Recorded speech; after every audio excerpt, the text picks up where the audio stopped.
Yeah, boy. Yeah, boy. We are live, and we've got quite the show for you guys today. Quite the show. Because anybody who subscribes to this channel looking for truth bombs, the truthers in MMA, I've got one for you today. I've got a big truth bomb that everyone is just going to have to suck on and just accept as reality. And as it relates to, or it relates, Conor versus Dustin, the third fight. What's up, guys? So we are going to go through an exercise together today, you guys. We are going to go through the exercise that I went through on my own last night. And thus, I am going to share my experience with you guys shortly. Let's let everybody get on. So if you're watching this back after we're live, you could probably skip ahead, I don't know, call it 5 minutes while we just settle in. Yeah. Because guess what we're going to do today? And I'll continue to say this throughout this. We are going to watch Conor versus Dustin again, the third one. Jason, thank you very much. And I will tell you exactly why, okay? So if people think that I don't read my comments, I do. I read like all my comments, right? Not all of them, but lots of them. And someone called me out and they were like, your take on this Conor and Dustin fight is totally wrong. It's wrong, okay? Because the idea that Dustin was just smashing Conor is idiotic. It's not true. Watch it again. And I was like, I mean, it seems pretty universal. Everybody agrees there, dude. Gavin, thank you very much. Right? Pretty universal. And just to humor him, though, I went and watched it again. This time not knowing what was going – I mean, now, you know, obviously this time knowing what was going to happen. So I was going to objectively break down the fight. And he was 100% right. Like 100% right. I'll tell you this. Look, the Johnny Boy, thank you very much. The idea that Dustin won that round 10-8 is so utterly fucking laughable. I can't even tell you after watching it again. Yankees fan, thank you very much. It's like absurd, like actually fucking absurd that any actual judge scored that 10-8. When you watch it back again, you're like, wow, like I literally can't believe how different this fight actually went from how I interpreted it. This t-shirt you can get at gruntstyle.com. I've got a new shirt sponsor too. And I had to wash them because they came. The shirts are sick. But they are like, I got the sizing wrong. They're a little bit too big. And so I'm washing them so I can wear them before I come on here. But I mean, dude, not only was it not a 10-8 round, I'm going to say this and you guys can get super butthurt if you want. There is a legit argument that Conor won that fucking round. Straight up. Like a legit argument that Conor won that round. Now, obviously, you guys have seen me fucking talking about this fight, okay? Like, I wasn't coming out here like Conor fanboying out. I just actually watched the fight again. And here's the deal, okay? Even in the fight stats that were put out by the official fight stats, Conor landed 12 to 15 more strikes than Dustin did in that round. And here's the thing. Those are just the official strikes. They gave Dustin 28 landed strikes when he was on top of Conor. He landed 8, okay? He landed 8. Now, the 8 that he landed were pretty solid. Conor was never even in a minute amount of trouble in that fight. Literally not at all. Like literally fucking not at all. He was in no trouble ever. Now, he was very, very calm. He defended really well. I mean, Dustin landed some really good shots, obviously. But like this idea that he smashed Conor's head in and then Conor, oh my God, Conor got saved by that leg break. It's fucking absurd. Like it is, I couldn't believe it, dude. I watched it. I was like, what the fuck? No fucking way. Watch it. I challenge anyone. I don't care if you hate Conor, like Conor, whatever. I challenge you. Watch that fight again and tell me that Dustin smashed Conor's head in and Conor was lucky to get out of there. It's absurd. It's literally fucking absurd. Like it is 100% not what happened. It's not what happened at all. And here's the thing. The reason I watch it is because I called out John Kavanaugh, where I was like, Kavanaugh's crazy, saying he didn't see anything that concerned him. I mean, I think the only reason he's saying that is because Conor's going to see it. And someone called me out on it. And I was like, all right, so I watched it again. John Kavanaugh's 100% right. Literally fucking 100% right. 100% right. I was embarrassed, dude, because like when you're that emotionally tied to a fight where you're like, oh my God, what's going to happen? You know, like Conor ends up on his back, and what I realized happened is everyone goes back through their like on autopilot. Conor's one of those guys, you've seen all of his fights. You've seen all of his fights. And anytime he's ended up on his back, no, Dustin was not gassed. Dustin was not in any trouble either. But anytime a guy ends up on his back, or Conor lands on his back, you're like, man, this has never turned out well for him, right? The last time I saw him on his back, Khabib fucking smashed him, right? Khabib fucking smashed him. And then, you know, when he was on his back against Nate, he was in big trouble at that point. And you're not objectively watching it because Conor has been on his back very few times. So you haven't ever seen Conor be on his back, remain calm, get back up and win the fight. And I'm telling you, when you watch it back again, it's just what happened. It is just fucking what happened. He didn't get seriously hurt at all. He wasn't tired. He defended really well. He actually landed a shitload of strikes on Dustin from the bottom. I mean, it's just what happened, dude. It is just what happened. He was on his back because he fucking tried to pull a guillotine. And here's the other thing, dude. Here's the other thing. So I'm not delusional. Go watch the fucking fight. Watch the fight. Go watch the fight. Don't tell me I'm delusional without watching it. Go watch it and then tell me I'm delusional. It's not excuses.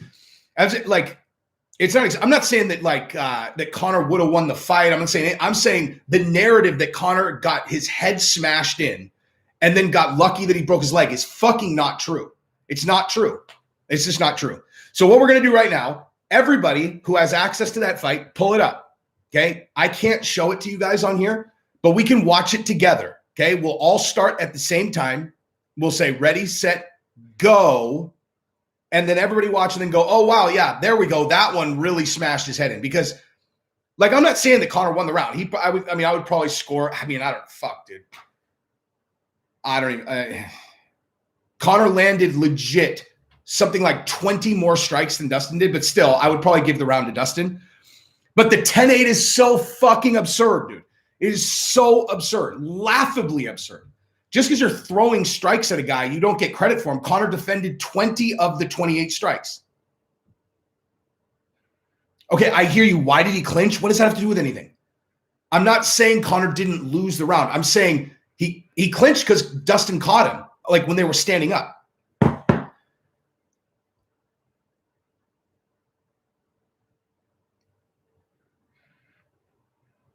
Okay, look. Getting hit by a good shot and being hurt and in danger of losing the fight are two completely different things. Yeah, Dustin, like when Conor, here's exactly what happened in the entire fight. I watched it 3 fucking times last night. All of you guys, watch it or shut the fuck up, okay? Either watch it and then give me feedback or shut the fuck up. Don't just because you watched it at this one time. I'm telling you, I interpreted it just like you when I watched it the first time. Then I rewatched it and was like, oh my God. It's just objectively what happened. There's just no two ways about it. Watch it again. So here's exactly what happened. Conor was doing well with the kicks, he's clearly focusing on kicking out Dustin's legs. Landed a bunch of good kicks, landed good kicks. Then when they boxed, Dustin clipped Conor. He hit him with a really good shot. And then he kind of started pouring on strikes behind Conor getting hurt. So he landed a solid shot on Conor that stunned Conor. And then Conor was trying to get his bearings, and Dustin realized he was hurt, and he started pouring it on him. So Conor clinched with him, regained his composure. Then he got his arms in a position where he thought that I think after watching it that he actually thought he was going to be able to finish that guillotine. I'll say this here. I will say this, dude.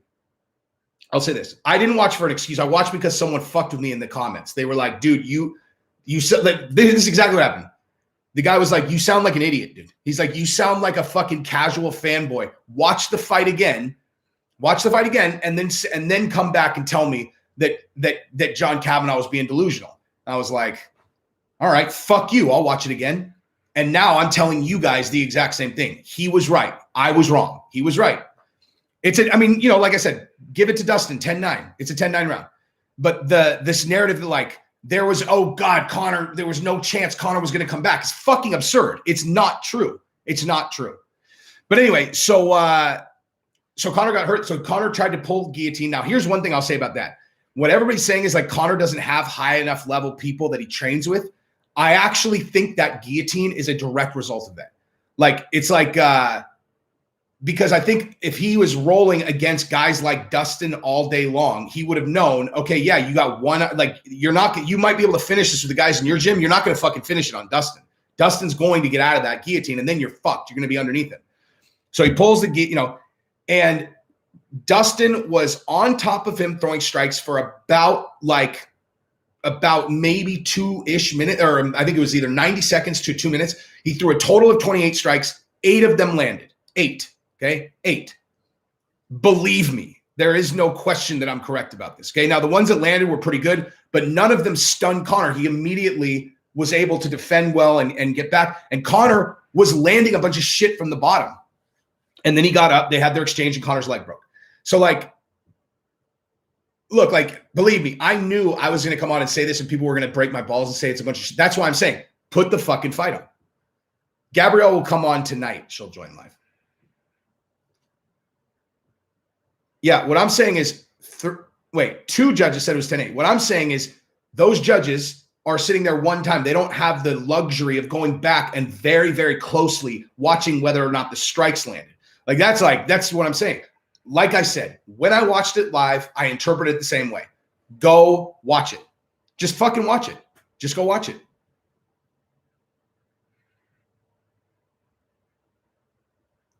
Okay. That's not... Okay, I'm not saying Conor was going to win the fight. It doesn't matter what his leg kicks did. I'm saying that the idea that it was a 10-8 round is fucking stupid and not accurate at all. Okay? I'm glad somebody's watching it. Watch it. 8.9. Oh, man. I'm not saying it was very, very close. If I was going to score the round, I would score it for Dustin just because he was in control. But like the fight, I mean, dude, just look at this. Okay. This I can show you.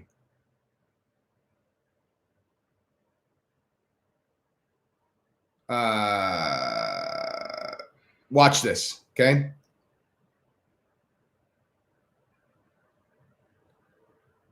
So look at this. This is actually, these are the official fucking strikes landed. Official. Okay. Conor landed 43. Dustin landed 36. So this is the official scorecard. And that's before you actually look closely about what actually landed. Conor landed 7 more strikes than Dustin did. 10-8? Fucking 10-8? When on the official card, Conor landed 7 more strikes than the other guy? 10-8? 10-8. You can't have a guy landing on the official card 7 more strikes than the other guy and score 10-8 unless you're a fucking retard, which clearly 2 of the fucking judges were.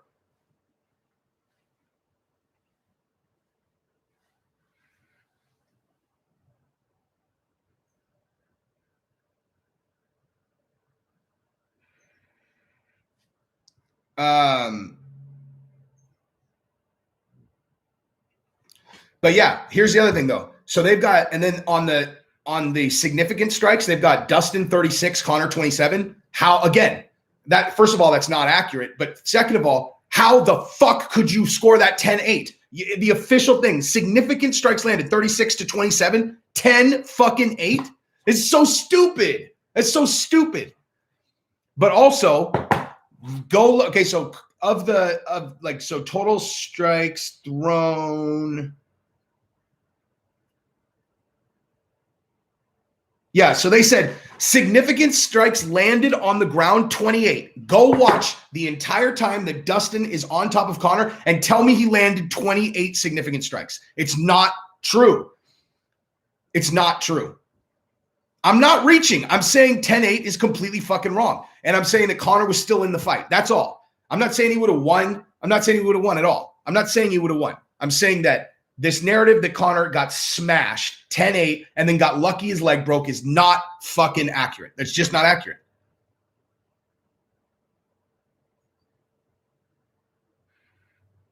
That's true, Ross. That is true.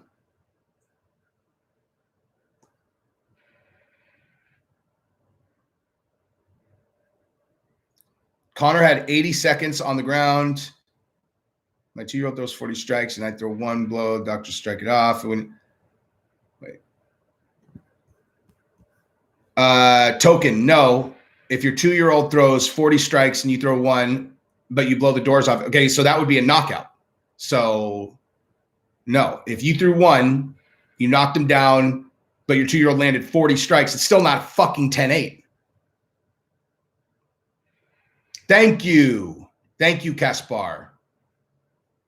I'm not forgetting anything. That's why I said Dustin won the round probably. What I was saying is that what I said was it's closer to having an argument that Conor won the round than it is to Dustin being 10-8. That's what I was saying. I wasn't saying Conor won the round. I'm saying you're closer to Conor having won than you are to Dustin having won 10-8. It was 10-8 due to SS. I don't know what that means. Thank you, Nathan.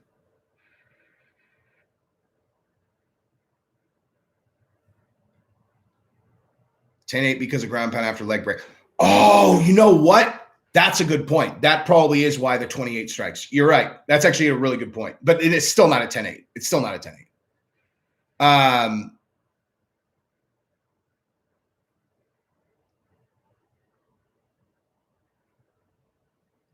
Okay, you know what? That is actually a fair point. That is actually a fair point. The ground and pound after the leg break, it's still not a 10-8. It's just not. It's not a 10-8. But that at least makes more sense because that's true. I actually didn't even once you got to where Conor's leg broke, because all I to be honest with you, me re-examining it wasn't even about the score. It was about okay, was Conor really getting smashed or not? That's all. Really, in all honesty, I don't really fucking care about the score. I was just using that as as an example of people misinterpreting the fight. So forget about the score and just think about it like this.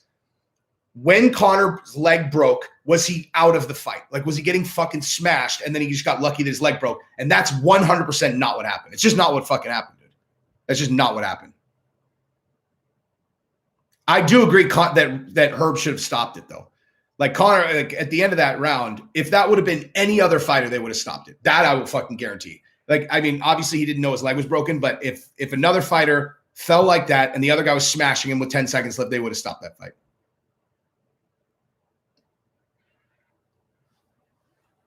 Conor was moments from getting finished because his leg broke, okay? Because his leg broke, not for any other reason.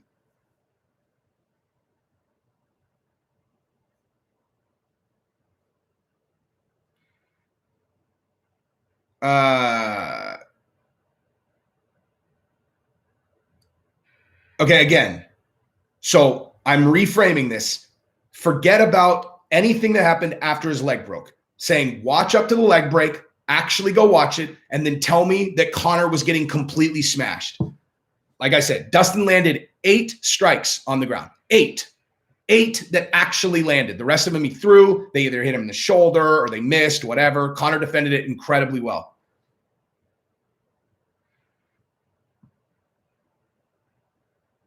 And you're probably, Don Stag, you're probably completely right. He probably initiated it because he dude, he stood up and his ankle broke immediately. Seriously, think about that. I'm sure he knew his ankle was fucked. Why? Either that or he really did think that he had the guillotine in, but Conor's never done that in his entire career. Why would he do that? Especially against Dustin, who's not going to get guillotined. Okay, Tristan, that's actually a good point. Conor got smashed way harder by Chad Mendes. Here's the thing. The reason the Chad Mendes fight doesn't play, though, is because Chad Mendes trained for 2 weeks for that fight and he gassed out. Okay, if Chad Mendes could have kept the same speed in the first round through the rest of the fight, he would have destroyed Conor in that fight. In that fight, Mendes would have won had he not gassed out. I mean, that's what would have happened. But he only trained for 2 weeks. You know, he started getting tired. Conor started landing body shots. He got gassed out, and Conor knocked him out. But again, Conor took way more punishment in the first round of the Mendes fight than he did against Dustin. Okay, speaking of which, have you guys been watching Chad Mendes, his fucking Instagram? Dude, that guy is looking very strong right now. Just smashing pads, dude. Thank you, Bali.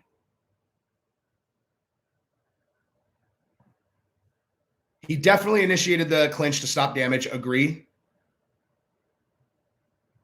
Conor let go of the guillotine because Dustin passed it over to this to the out. He rolled and then kind of swung out to the, so Conor wasn't going to be able to get it. I did see Dustin point at the leg. I think that's when Conor broke the ankle. That's what I think. I think Conor broke the ankle right there. Dustin felt it, you know, and that's why he pointed at him. Which also would explain why Conor would have pulled guard. I mean, gone for the guillotine, is if he knew his ankle was compromised. Holding Conor's nuts, dude. Yeah. Holding Conor's nuts, and then I'm gonna fucking root tooth and nail for Islam Makhachev tonight because I love Conor so much. Islam's my dude because he's Khabib's dude, and I'm rooting for the. I want Islam Makhachev to win the title. Actually, out of all the guys that have it now, like I would love to see Islam Makhachev win it, just because I get tied to the big broad narrative, and like Abdulmanap dies. Islam Makhachev becoming the champion, you know, he saw as like the ultimate validation of his training. Like I want that scenario. South Texas, what's up, dude? Thank you very much. I have a little extra money on my paycheck this week. I love your clickbait titles, and I don't care they're clickbait. Take my money. Thank you, sir. Thank you, sir. The clickbait titles are mandatory. If you're like, you know, look, if you had my personality on camera and you're like a UFC fighter, then you don't need, all you'd have to do is just start a fucking channel and start talking, and you'd grow to where I'm at. If you're starting from scratch and you're not a known entity, you got to give people a reason to click on your shit the first time, and then just make the content good enough that it'll grow. Thank you very much. Wait, so are you in Texas? I'm in Austin. Into thin air, correct. Dustin passed. That's why he let go.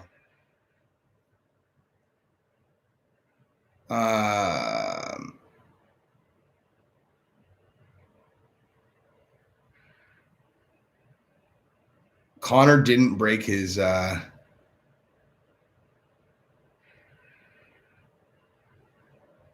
dude. Well, like my honesty on the clickbait, I mean, to be perfectly honest with you, dude, I take fucking pride in that part of the game, because it's like, I don't care. Like, I don't know. Anytime I talk about this, people are all, bro, you have 29,000 subscribers. Why are you acting like you know about YouTube? I was like, 29,000 subscribers in 15 fucking months, starting from scratch with absolutely no profile in MMA. So I do know what the fuck I'm talking about. And what I'm saying is, like, anybody who is doing YouTube, they shouldn't be looking at that and doing anything other than, oh shit, I should fucking be doing that also. Because just make it, all you're doing is creating curiosity. That's it. Like, you know, that's it. Can John Kavanagh remain Conor's coach after this? Because what happens? Okay, so look, a video comes out. Michael Bisping goes, you know, look, what if John Kavanagh really said that blah, blah, blah, then he should be fired. And I see that on another YouTube channel. Okay, the fucking odds are that lots of people have also seen that same video. So like if I go, Michael Bisping thinks John Kavanagh should get fired after saying Conor wasn't in trouble, then anybody who sees it is like, okay, I already know that fucking story. I already know that story. Why the fuck would I click on it? Even if this guy's kind of entertaining, why would I click on that? I already know it. So you say, you leave it ambiguous. It's common sense. You know what I mean? Johnny Boy. So I don't totally agree with on this, but what do you think of? Oh yeah, Johnny Boy. Thank you very much. Don't totally agree with me on this, but what do you think it says about allowing judges access to instant replay and fight stats? They should 100% have it, I think. Now, I will say this, though. A valid point that everybody made here that I actually hadn't thought of was the ground and pound at the end of the round, because as far as I was concerned, the fight was over as soon as the ankle broke, which is not accurate, obviously. And so the 28 landed strikes on the ground for sure encompassed those, because I was sitting there looking at 28 and I'm watching, before the leg break, I'm like, what the fuck were they even looking at? He didn't land any. He landed 8, not 28, But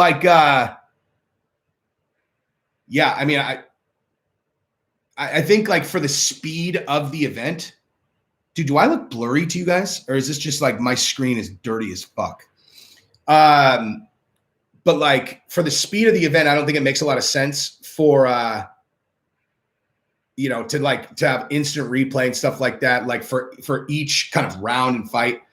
I just think that I think fights should be judged as a total instead of round by round by round, because it's just a better way to do it. ONE FC, I think it's a better way to do it, because the other thing that I like about ONE FC is so let's say a guy wins the first round, just barely inches out the second round. And then in the third round, in the second half of the round, the guy completely gasses out and the other guy's smashing him into the ground. And then you can just objectively see, you're like, okay, well, this is a really close fight. If it continues another minute, oh shit, I lost what the hell? One of those super chats just disappeared. Hang on, I got to go up and find that. Apologies to whoever's that was. Tim, that's never happened to me before. Where the hell did that go? I'm sorry, dude. Whoever sent that to me and it timed out, I apologize, man. Where the fuck did that go? I was just talking fucking nonsense for too long. I'm really sorry, dude. Whoever that was. I'm trying to go up and find it. Fucking A. I'm sorry, dude. I let that thing time out. Ro Sharma, thank you very much. Would I consider hiring someone to do research for me if it was free? For sure. I mean, yeah, absolutely. And I would do, dude, if the research is in an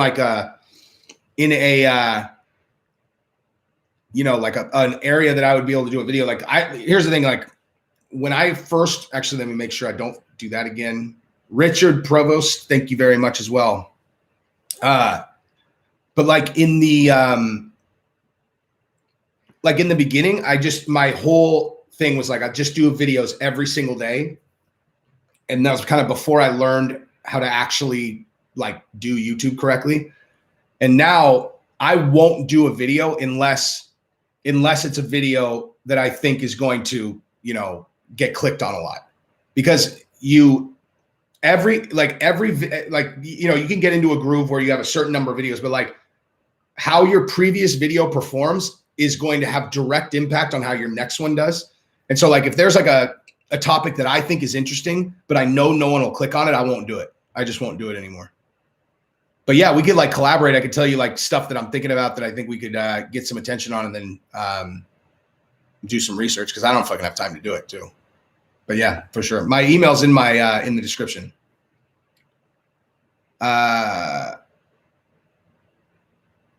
Ian, send me research for the other channel, but you don't want us to get whacked. Yeah, dude. I'll tell you what. Since you brought that up, I will just say this, because I don't think a whole lot of people are going to disagree with this. The craziest story that I've heard, maybe, I don't know. I mean, there's been a lot of crazy stuff, but certainly recently, is the idea that cell carriers would go into your text messages and not allow you to say certain things to other people or share certain stories. That's fucking crazy. If that doesn't make everyone scared, then you have a very poor understanding of history. That is really, really scary shit. And they're always going to be oh, well, it's just because we don't want people spreading COVID misinformation. You're all, oh yeah? Oh, that's what it is? I'm sure that won't sprawl into every story you don't like inside of 22 seconds of implementing that. You know, and I mean, it's like, not okay. So here's a perfect example. Okay, so you're not allowed to spread COVID misinformation. You're all okay. So let me go ahead and rewind 6 months. Would suggesting that, you know, COVID may have been a lab leak, would that have been misinformation? Yes. Okay, so you'd have gone in my text messages and not allowed me to say it's possible that COVID was a lab leak. Yes. Okay, and did that end up being misinformation, or was that 100% accurate? Well, I'm like, okay, so you can't ever set a precedent where there's a group that can go into your text messages and fucking delete them based on what they say is misinformation. Because, I mean, it's ridiculous. Papa, oh, it was you. I'm sorry, my man. Mickey, I started BJJ yesterday. I'm going to be something special. Just remember, I would never forget you, dog. I just came from a jiu-jitsu tournament, the Austin Open, where I was watching a couple of my buddies fight, and it's weird being in a room full of people where you're like, the majority of people here would probably beat me in a fight. It's a really fucking weird feeling. I don't like it. I don't like it. Nick Burgos, thank you very much.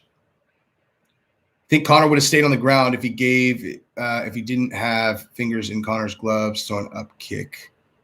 When you watch it again, it's like Conor was doing really well for a good amount of time. He was landing up kicks. And then at the very, like, you know, he wasn't doing that like the whole time. He definitely did it though. And that is a dirty ass fucking move. Like, that's a dirty ass move. But when he grabbed him, he pulled him down, and he had been landing up kicks. Like, up kicks are fucking dangerous, dude. People get knocked out by up kicks. So like, you can't just think that like the guy on top who's navigating up kicks isn't in any danger. So like, if someone gets their hand in your glove and they can pull you into an up kick, you're in a really precarious spot. You got to get the fuck out of there. You know, so like, I think Dustin made the right move to get out of there. Iron Cowgirl, yes, Texas is right. You're in El Paso, if I remember correctly, right? Richard Prevost, you smell like nachos and I look stoned. I am neither stoned nor having eaten nachos. If I look stoned, it's because I drank one of these, son.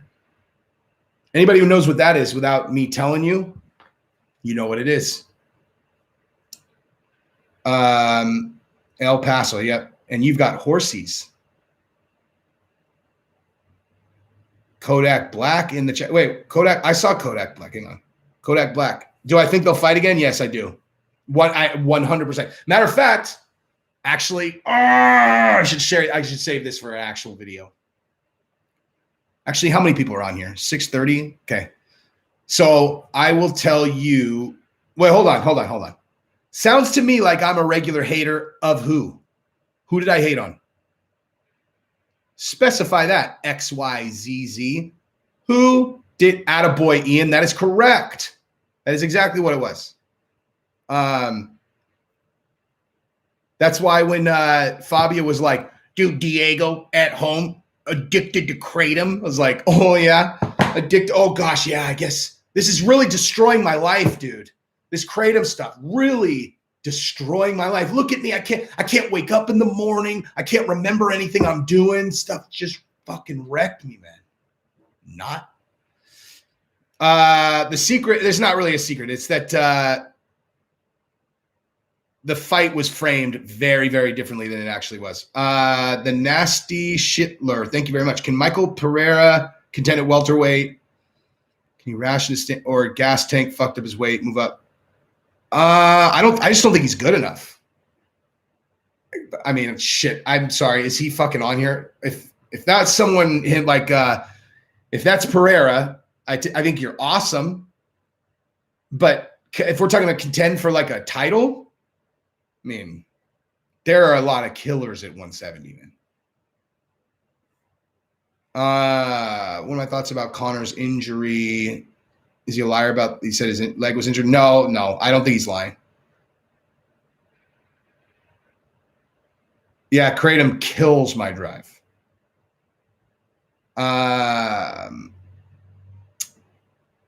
Aussie fan. Oh, Nick Bugden. Budgian. Thank you. Aussie fan. Conor's training partners compared to rest of top lightweight division. Dominic Cruz might just be whipping his partners. Dude, that's what I'm saying. Is like that's what I'm saying is that that's where, okay, so like if he was hurt and he pulled guillotine because he was hurt, that's one thing. If he pulled guillotine, he actually thought that he had a really good chance of finishing that. He's not rolling with guys like Dustin. Like if you were rolling an American top team and you're rolling against other, 170 pound, 155 pound fighters like Colby, Dustin, I mean, I know Colby's not there anymore, but like, guys like that, you would pull for a guillotine and they would escape it a lot. And you when you were in there, you would pull for a guillotine and you wouldn't do it because you'd be like, this fucking guy's gonna escape this, Usman's not on juice. I'm gonna pick Misha because she is with Eric Nixick. Eric got mad at me last night. Eric got fucking mad at me, kind of. And then I talked to I was talking to Francis's people all last night. But Eric got mad at me because I asked him to watch that Conor fight back, and he was like, bro, I have fucking Misha in the main event tomorrow night. I was like, yeah. I mean, he wasn't like mad. He was just like, dude, I'm not watching Conor's fight. I was like, all right. Because I was saying the same thing. I was like, dude, tell me that I'm wrong. Like, tell me that I'm wrong, that Conor was actually defending really well in that fight. He was like, yeah, I'm not doing that. U.S. veteran, Kratom saved my life, got off prescription painkillers. That's what I'm saying, dog. That is what I'm saying. All day, every day. I mean, not all day, every day, but like off actual painkillers all day, every day.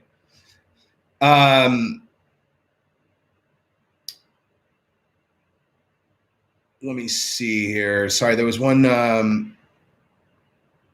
got off prescription painkillers but stuck on Kratom. It's a hell of a lot better than being stuck on painkillers. And you could get off Kratom. Wait, hang on. Nick Burgos, what's up, dog? Asked Shane what he thought, and he said Conor would have come out stronger in the second. But we all know that didn't happen. He also had the round close. Yeah, it was, dude. It was. How's Shane doing? Is he how's he feeling? I would imagine he's probably not sparring yet, but is he training? Kratom's good for everything as long as you know. I mean, listen, like since I brought it up, you could abuse anything, but Kratom is actually like one of those things where like so let's say you're a pain meds person. Most people who get hooked on pain meds, they get their tolerance goes up, then you take more, your tolerance goes up, you take more, your tolerance goes up, you take more. Like if you take more Kratom, you'll just throw up. It's like it's actually, you're not like, it's not the kind of thing that's going to follow the same path of, that kind of thing. Anyway, Papa Placid, the only issue I have with Conor saying that is that every fighter comes in injured and Usman is on EPO. I don't think he's on EPO. I think he just works really hard. But yeah, of course, everybody comes in injured. Totally. But I mean, look, Conor didn't say, it's not like Conor just lost and he's like, yo, I came in injured. That'd be bitch mate. Conor's fucking ankle folded in half. Okay. Like his ankle folded in fucking half. And then he's like, you guys, he's like, yeah, I had fractures coming in. It's not the same as just like, like making an excuse. Ro Sharma, thank you very much. The aftermath of this fight reminds me of Tyson bit off Holyfield's ear. He also received similar backlash. It's rightly deserved. Everybody's a fan of Tyson, though. Anybody in the vicinity of like anybody who's age 30 to 50 is a fucking Tyson fan. That I can tell you. Tyson's my favorite fighter ever. I've watched every single one of Tyson's fights a ridiculous number of times. Token Blunts, thank you, sir. You know that there are EPO versions that are bioidentical and don't show up as synthetic? Really? I did not know that. That's interesting. Where can I get some? I've been super curious about that, dude. Like, I mean, I obviously am not under any doping limitations. I was telling that to one of my buddies. I was like, dude, I want to try EPO and just see. I just want to see. Like, I just want to see, you know, like I'm not trying to like get on EPO permanently, but I would be really curious to go and like, you know, do like a 2-hour open mat on fucking EPO and just see, like, is it true you really don't get tired? Like, because that would be so, that is like, that's such ridiculous cheating, dude. Like, it's such ridiculous cheating. Like, I'm not saying I would do it and then go compete anywhere. I'm just curious if it really works that well. Like, I'm like legit curious. I would want to like lab rat it and see what it's like, you know? Tony Blias, thank you very much. Do I think Dana was to ever retire? Could Conor be a good replacement as president of the UFC? Dana's never going to retire. He's never going to retire. But yes, Conor would be a great replacement, actually. He would be excellent at that. But Dana's never, ever going to retire. What he said, like, I actually watched an interview where they asked him about that. And he was like, you guys, I understand people say things like, you know, well, you can travel, you can do whatever. He's like, I've had money for a long time, dude. He's like, there's only so many cars you can buy. There's only so many trips you can go on. He's like, I love what I do. I love it. What else would I do with my time? Like, here's the thing, dude. People, like, how do I say this? If you've never had a lot more money than you could spend, you would never learn the lesson that people who have had a lot of expendable income learn, which is that every single thing that you think you want, like material objects, is a trap. Like there's no better way for me to describe it. It's a trap. Okay. So like, I'll give you a perfect example, right? So like when I was in college, I had no money at all. And like, I loved Movado watches. I thought they were so sick. They were like, I don't know, $600 or something, $700. And that to me looked like the like pinnacle of all watches. Like, oh my God, if I could ever afford to like put $700 on my wrist, I love Movados. So then I bought a Movado, right? And instantaneously I was like, well, you know, Movado's cool, but fuck, man, I would really love to have blah, blah, some watch that costs $2,500. You know, it's like, God damn, if I could get that watch, you get that watch. Then you're like, yeah, you know what I really want? I really want a fucking Rollie, man. I love the Rolex Daytona. You know what I really want? I want a Hublot. And you don't realize, like, and then it takes you able to actually go up the ladder and buy those things to realize you're like, you know, like now this is a Hublot. Okay. This is a Aero Fusion titanium watch. This is an enormously expensive watch. I love this watch, but this was where I realized, oh, there's no end to this. Like, there's no end. Like if I have this watch and I still am looking at watches that are more expensive, like, damn, I wish I could get that one. This is a bottomless pit. There's no end to this. Like, it's just like, that's why Floyd Mayweather buys so much shit. Like, why, if you've got $3 million in fucking, probably, that's actually probably super low, $15 million of watches, why the fuck would you ever need another watch? You know? And it's like, it's just an endless cycle of, it's a black hole that you can never fill. And like, so people look at Dana and they're like, he's got $1 billion, dude. Like, why not retire? You know, you can go and you think about that because you're like, dude, you could buy fucking cars, dude. You could buy another house, travel all around the world, but you'll have no purpose. The thing that makes you happy is purpose, a goal that you're working towards, or something you're passionate about that you're working on all the time. Like, you could buy every watch in the world and you'll feel exactly the same as you did when you could afford the first watch that you thought you wanted. You can buy 100 cars. You might enjoy driving them really fast, but shopping for new cars is a dead end, dude. Like, you're never going to get that same feeling that you got when you bought your first expensive car that you worked your fucking ass off to get, because that represented a goal accomplished, right? Like, if I love a fucking Ford Explorer. I would love buying a Ford Explorer. You work your fucking balls off, save up money, put $10,000 down, get a Ford Explorer, and then you drive around and this thing actually matters. You get $20 million in the bank.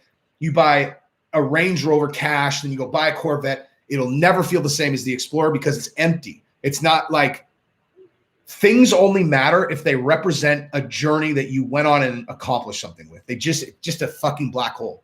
So like Dana, his life's journey is building the UFC. He'll never retire.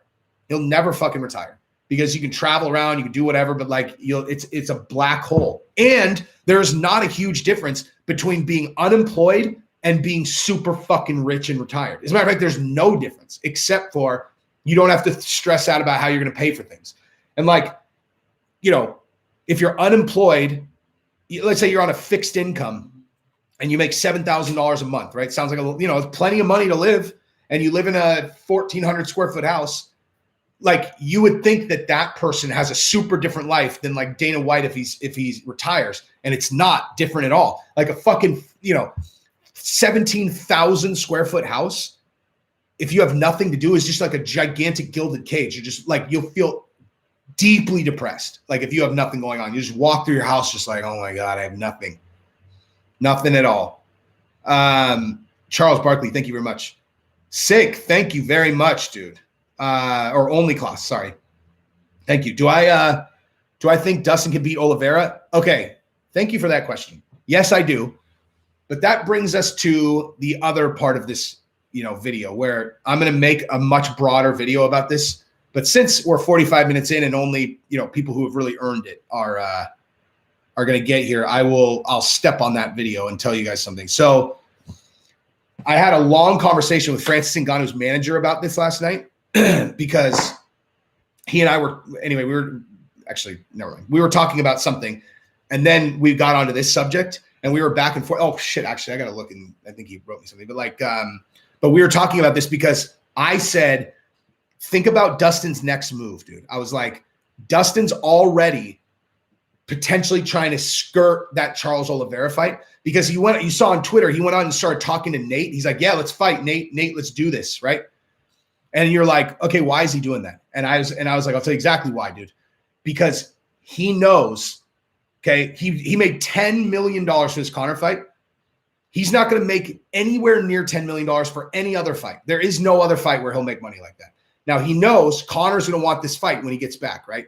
So if he goes and he beats Charles Oliveira, what are the odds of him being able to fight Conor when Conor comes back? You can't give Conor an immediate title shot. You can't do it. You can't do it without literally just upending the entire UFC. You're like, Conor gets a fucking title shot?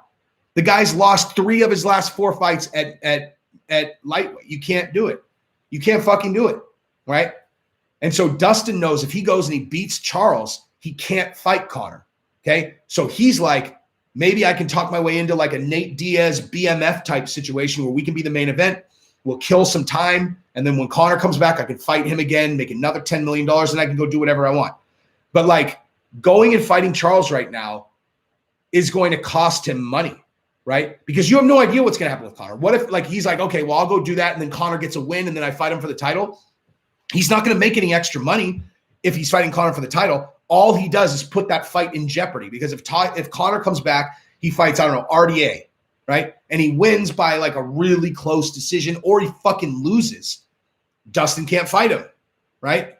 And so Dustin, if he's being smart as a business person, which is exactly, I mean, these guys are prize fighters, dude. Like the glory of the belt. Yeah, he already won one of those though. And right now at lightweight, the belt doesn't mean shit.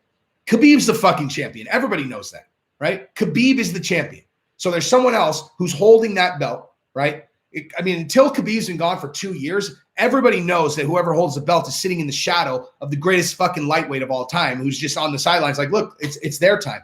But everyone knows you're not the best lightweight in the world, not really. And so the prestige of the belt doesn't really matter. So if you're you're Dustin, and you're like, how do I get the most out of the position that I'm in? You have to make sure you get that fucking Conor fight. And so going and fighting Charles would be a mistake if his goal is to fight Conor again, which it should be, right? So I think he can beat Charles. I would be very unsurprised if they don't fight. They could. I mean, I'm not saying they're not going to fight. They might just, like, Dustin might go fight him because, here's the other thing. Okay, there is a flip side to that. Once you get the belt, you have a back end piece of all of your pay-per-view points. Like, you get back end pay-per-view points on anything that sells, right? So Conor, he could also think to himself, okay, I could dick around, right? I end up fighting Conor again. By the time I'm fighting for the belt, I'm 34 years old, and maybe I can only count on, retaining the belt 2-3 times, where I could go fight for the title right now. And then he looks at the landscape. I think I'll be able to beat 4 or 5 guys. So like, that's how he needs to be thinking about it, is in terms of maximizing earning potential. So maybe he goes and fights Charles now, tries to win the belt, and then goes from there. Because if he loses, he knows his backup is Conor. That's actually, you know what? That is actually a reason why you would fight. The only way that you can guarantee that you're going to have back end on your next fight is to go fight Charles now, because he fights Charles and he wins, he definitely gets back end on his next fight. If he loses, he fights Conor and he makes $10 million. You know what I mean? So like, but fighting Conor coming off a loss is not as big of a draw. It's not as big of a draw, So like, if I was his manager, I would tell him to try to put together a fight with Diaz, because the other thing is Diaz and Conor have this thing too. So you kind of inject yourself into this little 3-way of guys who have big profiles. So you fight you fight Diaz and you fight Conor. And you also, if you really wanted to, could bring Masvidal into that mix too, because Masvidal is supposed to fight Diaz. He's supposed to fight Conor. He's best friends with Dustin. You could turn it into this little 4-person sideshow where every single fight, all of those matchups, Diaz versus Masvidal, huge pay-per-view. Diaz versus Conor, huge fucking pay-per-view. Masvidal versus Conor, huge fucking pay-per-view. Conor versus Dustin, huge fucking pay-per-view. Diaz versus Dustin, huge fucking pay-per-view. So like, that's a bunch of main events if you kind of create this little cohesive unit between those 4. If I was Dustin's manager, I would bring that idea to Dana personally. Johnny Boy, thank you very much. You don't really know my background, how am I connected to people like manager for Francis. So I actually I met him just wrapping out with him about his contract. Here's the thing. If you get even a little bit of profile, these are very small networks, like I have one guy who I'm friends with who's a Navy SEAL. All of a sudden I know fucking 10 of them. Like, in the UFC, it's like, once you have, a couple, well, here's the thing. I've known Dean Lister forever. I know Cesar Gracie and connected all those guys. And then I actually just met Francis's manager, like recently, but he and I have been rapping out a lot. He's fucking cool, dude. He's super cool. He's like a buddy of mine. And then Eric Nixick's a buddy of mine too. But like, but yeah, if you have even a small profile at all, it depends on your personality too. Like if you meet guys, they're either going to look at you like, okay, that's a dude who did an interview with me, or you're going to come out of it with them like, okay, this guy's a friend of mine now, Corrupted, what's up, dude? Thank you very much. Conor's a sore loser, makes excuses every time. It's always an insightful excuse to make it seem real, but at the end of the day, it's just an excuse. Conor's washed up, so you can enjoy his fame and money. Also, you don't own things; things own you. Fact. Dude, I'll respond to that last part first. So, people who I don't, you know what? I wouldn't say I envy them now. It took me a long time to settle into being a person who's married with kids. It's it's not natural for me at all. Now I wouldn't trade it for anything. But I had 3 kids before it felt normal. I would say only in the last 2.5 years where I was like, okay, this is actually the life I want now. Before where it was like, Jesus, I married my dream girl. This is the life she wanted. And so I'm going to give it to her, but I feel like I'm strangled by owning just owning things, to your point, like house, cars, fucking tuition, all this shit just feels like a fucking choke collar around your neck. But that also is if you're not doing something you love to do. If you're not doing something that you love to do, that's how it feels, because it's because you're basically forced into doing a job you don't want to do because you have to pay for all this shit. And so it's like a noose, which is why, I'm very lucky now. I love doing this fucking channel more than anything. And this will end up being what I do all the time, is making content. I make too much money doing what I do in my day-to-day job. So I'm not complaining about it, but I make too much money to quit. But this channel has has made my life feel much lighter because there's something I do that I fucking love doing. When I was running my company, I loved doing that, you know, but working for other people is just not my bag. But anyway, but Conor, in terms of being a sore loser, I actually don't agree with that. I think that in this case, I think he's handled losing very well every other time. This time, what I was just saying is like, I mean, it's not like he was like, oh, hey guys, you know, I lost, I was injured. His leg broke, you know, and so people are like, why'd your leg break? You know what I mean? Like it's like, hey dude, how come your leg snapped in half? Like, how did that happen? And he's like, well, I was injured going in. Obviously, I didn't know how bad. Here's the thing. Him having an injured ankle doesn't mean that that's how his ankle broke. Like, he might have to where the one, like, I actually don't think the one where like the elbow, I don't see that at all. I don't see the elbow hitting his shin. What I see is when Conor kicked his knee, right? Dustin didn't really check that, but he kicked his knee. And then Dustin looked down and looked up at him and pointed at him. I mean, dude, if a person kicks you and their leg breaks, I mean, I've never had that happen, actually. Yeah. No. I've had someone break their foot before, but yeah, like you would think that you would feel, you know, like the bone crack, because that is very, very telling. Like that. Oh, wait, hang on. I don't want to lose this one. Token Blunts, to answer your question earlier, if you want a PED for endurance and a third lung, just do a Cardarine cycle. You can buy it. Let me write that down right now. Chemio Cardarine. Thank you very much, dude. Chemio. In case anybody thought I was joking about that. Cardarine. This one? That one? Because I'm definitely going to do that. See how that goes. And so it's a research chem that's like EPO, I guess. Anyway, so but yeah, like, I don't know. Again, Conor. Again, after watching that fight again, now I'm like, okay, I do want to see them fight again. I do, because it was way more even than it looked the first time. It just really was. Like, Dustin didn't do. It's crazy how your brain interprets things, because when I went back, I was like, how did I see that so different the first time? And I know what it is. It's because last time when Conor was on his back, it was Khabib smashing his head in, and you just on autopilot go back to that. And you're like, man, he's getting fucked up when he wasn't in the Dustin fight. Adam Corelli, thank you very much. Dana McWhite, thank you, dude.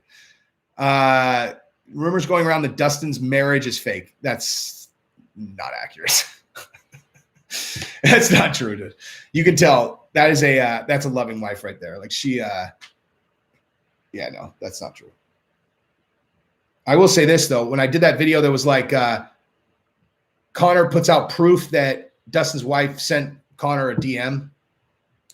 Says, dude, everyone, I swear, dude, for some reason, anytime that I put out a video that I'm like, where I wouldn't want the American top team guys to like see it, they blow up, you know, like that one. Like, it'd be like, hey, would you want Dustin to see this video? Be like, not really. I mean, I basically said there's pretty much no possible way that his wife's like hitting up Conor, but nonetheless, I wouldn't want him to see me talking about his wife, whatever. And then it gets 200,000 views, and he for sure has seen it. And then the one that I did about Masvidal and Colby, and I was like, you guys, the beef's obviously fake. And here, let me lay out in sequential order why I know it's fake. And then it gets like 190,000 views. And so they've fucking seen it for sure. It's like, God damn it, man. You know? So those guys probably fucking hate me. Or they've either that, or they've watched the Fabia videos and they're like, he's funny enough that fuck it, who cares? Kenny, thank you very much, sir. Uncle Chael made good video on this. Conor shouldn't have been interviewed with a broken leg, probably posting on morphine. That I agree with. He was so happy. He's like, yeah, he's probably on Oxy. They're like, here you go, take these for a few weeks. He's like, all right, I feel great. I know that feeling very well. Like, and that is not real. That is not real. But he does, I mean, or who knows? I mean, he might not be taking painkillers either, you know. I can't take painkillers because I like them too much. Paulo Chevrin, thank you very much. Couldn't Dustin pull his arm back hard enough that Conor pulls off his glove, and then Dustin could punch him barefoot? Punch him barefoot. And how hard is it to get a UFC glove? Fucking hard, dude. Because they, so they tape your hands, they put the glove on, and then they fucking like that thing's not. That's gonna be hard to. It's gonna be hard to get off. Like because you can get a finger in there, but there's tape underneath that. That's taped on real tight, So, yeah. I mean, that's why at the end of fight, like when someone retires, they're like handing their hands to other people to help them get their gloves off. It's really hard. It's really hard. But that's a funny idea. Like, Corrupted. Thank you very much, sir. Conor's a clown. I'll buy his fights. I hope he gets murked by his next opponent. And I'm super happy the next guy he fights will make a ton more than usual. So I appreciate that. But he's washed up. Dude, you know what's crazy? The guy he fights is not going to make a lot more. That's the thing. The only reason that Dustin, again, there's another thing I was talking about with Francis' manager last night. It's like, you remember the video that I talked about where someone unnamed told me that Dustin needed to knock Conor out to get that contract that he got. Me and Markel, we decided together last night that it probably was he needed a finish, and the guy who told me, who's not like a huge MMA guy, he's just good buddies with Dustin Poirier, was probably just confused that saying he needed to win. Like he's telling me he needed to win by knockout and doesn't really understand like that's very different than saying he needed to win by finish. So it's probably needed to win by finish, but but the UFC, Dustin got no back end on the first fight. And so I would imagine in their negotiation, they were like, here, dude, so here's the contract, you're going to make $600,000, whatever it was going to be. But if you win, this is what your contract for the the rematch will be. If you win by finish, this is what it'll be. And so they get him to agree to that fight, dangling this enormous payday in front of him that they don't think he's going to be able to get. Like they thought Conor was going to walk through Dustin in the first fight, And so it's like, they're just think about it like in terms of like negotiation, like they're using any means necessary to get the best deal for the UFC in place. And so to them, here we'll look, like basically if he gets this done, he's going to make $10 million for that fight. So he'll take $600,000 for this one, even though, we're going to make, dude, I really wonder what the UFC has to pay Conor. I'm sure it's an enormous amount of money. But here's the other thing, dude. Here's the other thing. Conor has the deal that he has, and no one is ever getting that deal again. I will promise you that, because like the UFC is a well-oiled machine, but they're also a business. And as a business, you're learning as you go. Like you do one thing, you see how it plays out, and then you either do it again or you don't. And with Conor, what he taught them is that when a fighter gets that rich, you can't control them. Like you can't, the UFC has vice grip control over all of their other fighters for the most part. The only guys they don't have control over are the guys who are rich. And so like it sucks. And this is shit. And I'm not saying that like this is a good thing, but it's actually in the UFC's best interest to keep guys pushed down and not make them wealthy. Because if they're wealthy, they don't need to fight. Like if you're the UFC, you want guys starving, so they have to fight. You know what I mean? And it's like, that's just is what it is. Like if you're a business, the more control you have over the assets that you're deploying, the better. And the more money your assets have, the less control you have over them. So you have this like dual-sided reason for the UFC to not pay guys very much, because A, it's just about profit margin for them, but B, the less you pay them, the more controllable they are. It's fucked up, dude. I don't like talking about it like that, because the honest thing is I'm very objective about business stuff, and the UFC is operating as any capitalist company should. They're doing exactly what they should do. But this is the reality of what they should be doing under this format, and it's fucked up, it's fucked up. Got to keep our guys poor so that we don't lose control of them, because that would be bad for the business. I don't know. Campus Crumpus, thank you very much. Do I agree that if Conor fights again, that it will be even bigger than this last one? Yes. Same. It'll be the same. Fuck, maybe big. I don't know, man. You see, I mean, listen. No, I do think it'll be bigger now that I think about it. And I'll tell you exactly why. Because for this one, the bad blood was fake. You know, like everybody was just like, okay, dude. Here's another reason why I do think there's a high probability that Dustin and Conor were juking this thing, right? Like, and that they don't really actually hate each other, that this whole thing's set up. And the reason is just like Conor played it super nice in January. Like he played it like super duper nice. Him and Dustin seem to have a good relationship there. Now, I think it's equally possible that from that moment to when they fought again, the fact that Dustin knocked Conor out ate at him. And he was like, you know what? No more Mr. Nice Guy. I'm going to be mean. I sold my company now, so I don't have to worry about my image. I'm just going to be a fucking prick. That's possible. The other possibility is that because him and Dustin have a good relationship, I think maybe he donated that money, you know, and he was like, here, let's say I didn't donate the money. I'll donate it to another charity. We fabricate this beef. And then when we get into the thing, that gives us like a catalyst for us to be really mad at each other, whatever. So like, it's possible that shit wasn't real. And it didn't really come off very real when Conor was trying to be mean in the press conference. That's why I said after the press conference, I was like, oh my God, that's weird. But this one, if it's fake, they fucking sold it now. You know, like if it's fake, they've sold it. Like where everyone believes it's, and you know, Conor saying all that shit into the microphone after the fight. Your wife's in my fucking DMs. And Dustin being like, you don't tell somebody you want to kill him in the ring. Dude, Conor has said he was going to kill all of his opponents in the ring. Okay. Someone reminded me of that too. They were like, do you not remember Conor versus Aldo? And Conor's like, and they said like, you're going to die in Portuguese. Like he told all these fucking guys he's going to put him in a body bag. He does that shit all the time. That was kind of a go-to move. And so the idea that like, you know, oh, you don't say that shit to people. And if you really think about it, you're like, that's kind of actually ridiculous. He fucking always says that. So like, but either way, fake or real, it's fucking sold now. Now everybody sees it's like this is a real fucking beef as far as the world's concerned. And so when they start talking again, and Dustin's like, this time I'm going to put this fucking guy in the ground. The other thing too, I think Dustin has improved his fight game a lot, not just as a fighter. His fight game is fucking strong now, dude. Like that was an excellent performance on his part. Like he sold it well before, he really sold it well afterwards.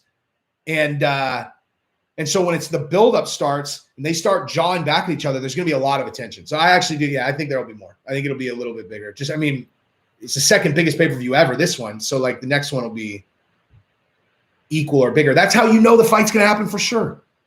These are not hard things to predict. You know, people are like, you know, like when people are trying to predict what's going to happen in the UFC, they look at all the wrong things. You know, it's like, I don't know, man. That shit was decisive.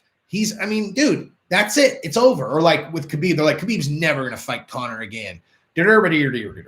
Or this, that. And I'm like, what are you basing that on? I don't think that he would give him the platform. Okay. That's a fair. I mean, with Khabib, at least that's like more real, like possible. You know, the guy stands on his principles. In these other ones, you're like, so wait, this one was the second biggest selling UFC ever.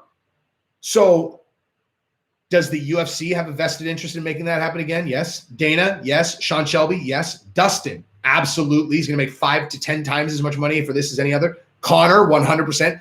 Literally, all their managers, all the agents, every fucking person involved has a direct vested interest in making that fight happen again. It's going to happen again for sure. There's no one involved who would be working against it. Everyone is working towards it. It's going to happen. It's going to happen, you know, unless they make a poor strategic decision, like they prioritize the belt over, you know, the Conor fight. Dustin goes and wins. Conor goes and does a tune-up fight and he loses there. That's the only way that this fight wouldn't happen again. Marbler, thank you very much. A clickbait, it's a learning curve. If you have a channel, finding a balance and a bit of common sense. Absolutely. It's like, you know, it's basically, I mean, again, you just need to, I'm going to come back to that actually really quick. just to make sure. I don't want to miss another one. Colton Fry. I think Conor needs to get back to his roots in Dublin if he wants the world championship again. What are my thoughts? I think that he needs to train like he's broke. I don't think it matters where it is.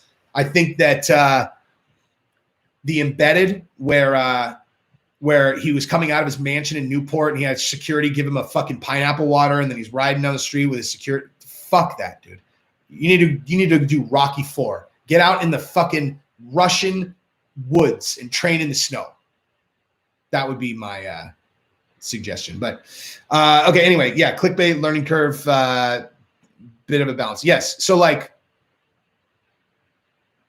any other thing, you just need to figure out what is your metric that you're trying to drive. Like, what's your goal? If a person doesn't know what their goal is, then you're just, I mean, what the fuck are you doing? Like, you have to know what you're trying to do. Like, what are you trying to get to? And then you need to think of what your long-term goal is. And then you need to be like, okay, so what steps get me to that place? What are like the short incremental goals that I can set that will get me to that place? And like with a channel, if you're trying to grow your user base or your viewer base, you need to figure out a formula that's going to maximize subscribers or maximize new eyeballs without losing the ones that you have. And so like, you know, I mean, here's the thing. No one is ever going to be able to point to a video where I titled it something and they go, that's bullshit. That's not what was in the video. They'll be like, well, the way that you framed that, you know, I wouldn't have known you were just basically commenting on that same fucking story that Bisbing and John Kavanaugh had. Like, I didn't realize that's what you were talking about because you framed it differently. I'd be like, yeah, that's called fucking marketing. Like, that's called common sense marketing, you know? But yeah. Yeah, whenever people are like, fucking clickbait, dirt, I'm like, I mean, actually, I'm curious what is the actual. Okay, I gotta jump off here in a second because we're gonna be live for like 4 or 5 hours tonight, son, during these fights. I'm so excited to watch Islam Makhachev fight and Miesha Tate. Speaking of Eric Nixick fighters, you know who looked so fucking good the other night? Brad Tavares. Brad Tavares looked super good and at 264. He's fucking dangerous. You watch that fight and you think through the middleweight division, you're like, dude, he's a fucking problem, man. Like, you really think through, like, if you, like, I watched Tavares and I was thinking about him fighting Vettori. I was like, that's a fucking competitive fight, dude. Him against Costa, that's a competitive fight too. DL, Tony versus Conor. Thank you very much. Conor fight has major selling potential. Two guys that need to win bad, and you know it's a dog fight. Yes, 100%. That is the fight to make. I agree. I saw that this morning, and I agree 100%. That's the fight to make, and I think Conor would win. Yeah, I think Conor would decisively win that, actually. But who knows? I mean, we'll find out, because I do think they're going to make that fight. Fofa, thank you very much. Sorry if I butchered that. With the disputes on fighter pay and current CTE studies, where do I see the future of the UFC? Great vids. Hope me and Mixed Molly do a collab. I would love to do a collab with Mixed Molly. He won't. He only does scripted stuff, though. He won't do it. Let's see. So with the current dispute in CTE, where do I see the future of the UFC? So I don't see the future of the UFC being affected very much, but I do think there's a high, I don't know, dude. What I was going to say is I think there's a high likelihood that the UFC will implement some kind of post-career, medical care for fighters program, but I don't know if they'll do that, dude, because as soon as they do that, then they're acknowledging damage taken in this sport leads to those situations, which is obviously true, but I don't know. Maybe if in their fight agreements, which I know they already have those, they have a disclaimer that any injury sustained, CTE, any of that is not the responsibility of the UFC. I don't know. That's a really tricky situation for the UFC. Like I the same way that I was talking about how they have to strategically manage fighter pay, which is pretty shitty.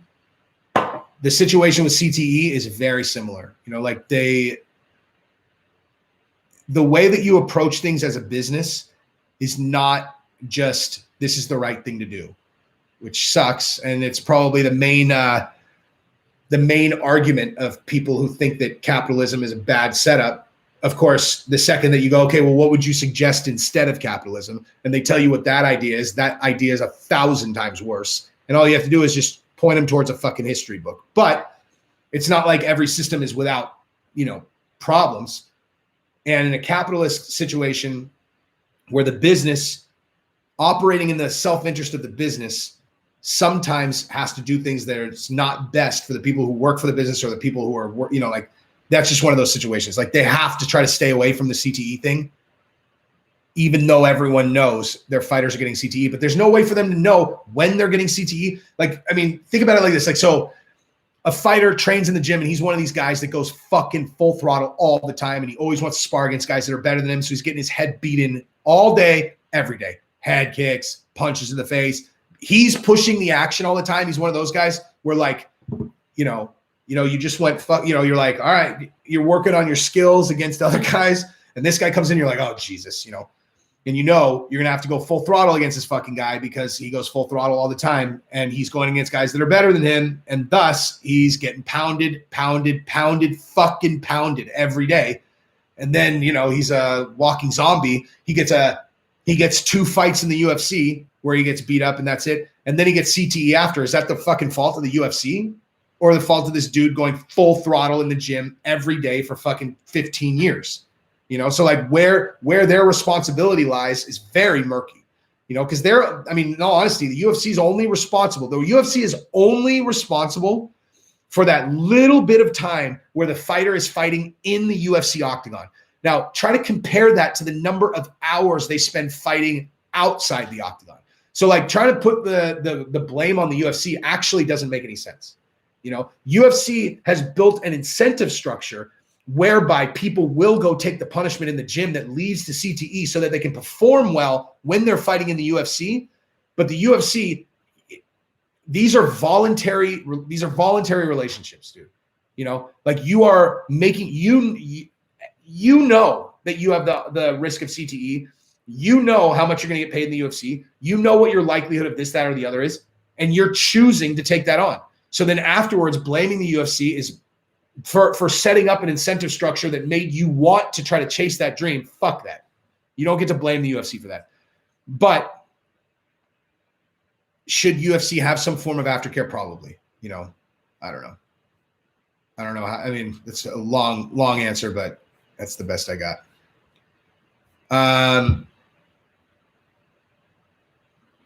CTE is not that common in MMA, unlike boxing. I'm going to push back on that. I'm going to tell you that I believe the only reason that seems that way is because MMA is so young, because like guys don't really get heavy CTE until they are, like in their 40s, like in their mid to late 40s is when all the damage they took that didn't really heal well, and they start kind of, that stuff starts to happen. And you think of like people becoming full-time MMA fighters, like so like Tito and Chuck 2 was in 2006. I'm sorry, it was 2000, like it was in December 2006. Tito versus Chuck 2, I could tell you exactly what day that was. It was December 30th, 2006. And the reason I know that is because the first time I banged Gabrielle was the night before that. And then the next night I came back and hung out with her on New Year's Eve. And then we've been together ever since.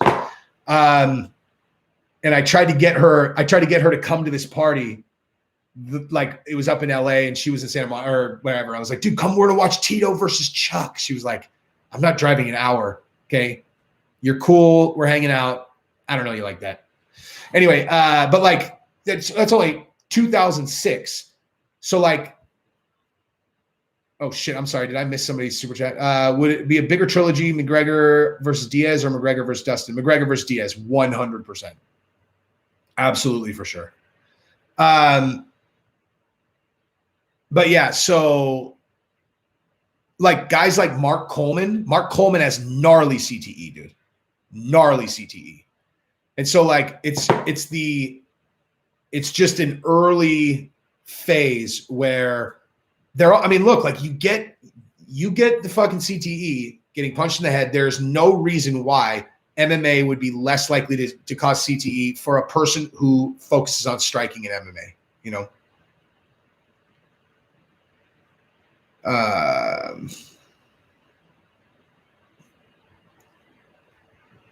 What else we got? CTE incentive Dana. I mean, I don't really understand that.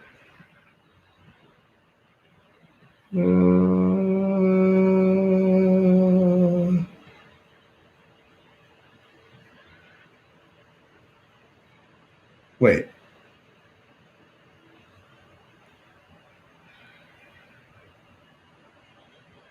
Yeah. How you like that, Christian? I just hid your stupid fucking shit, bro.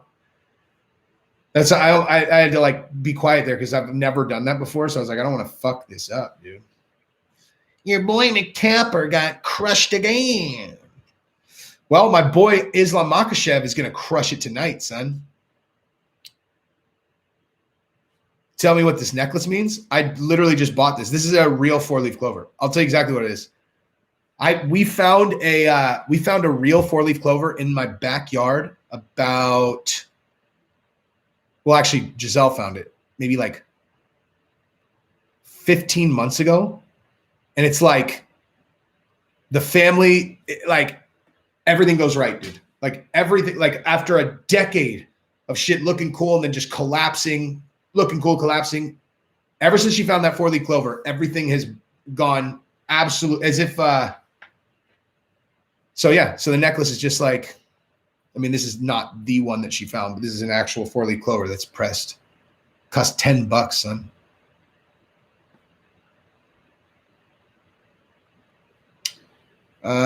Stop getting on your knees for Stagastanis. Mo Lester, look at you, dude. You changed your profile picture. You know what's funny? When I was watching that live back, I didn't realize that Mo Lester, Mike Hawk, all those people are all the same person. It's pretty clever. Get it? Mo Lester, Mike Hawk. Super clever, bro. Jeez. You want to know how much effort it would take to change your name over and over, keep coming back into the same chat to do this? Weird, man. I don't understand what drives trolls at all, dude. I don't understand it. Like that's like a lot of time and effort, dude.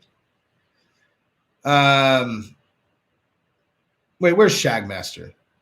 Oh, what's up, Shagmaster? I wish they let guys take small quantities of HGH supplements that would allow the body to heal. I totally agree with that. Stop pretending you're 17, dude.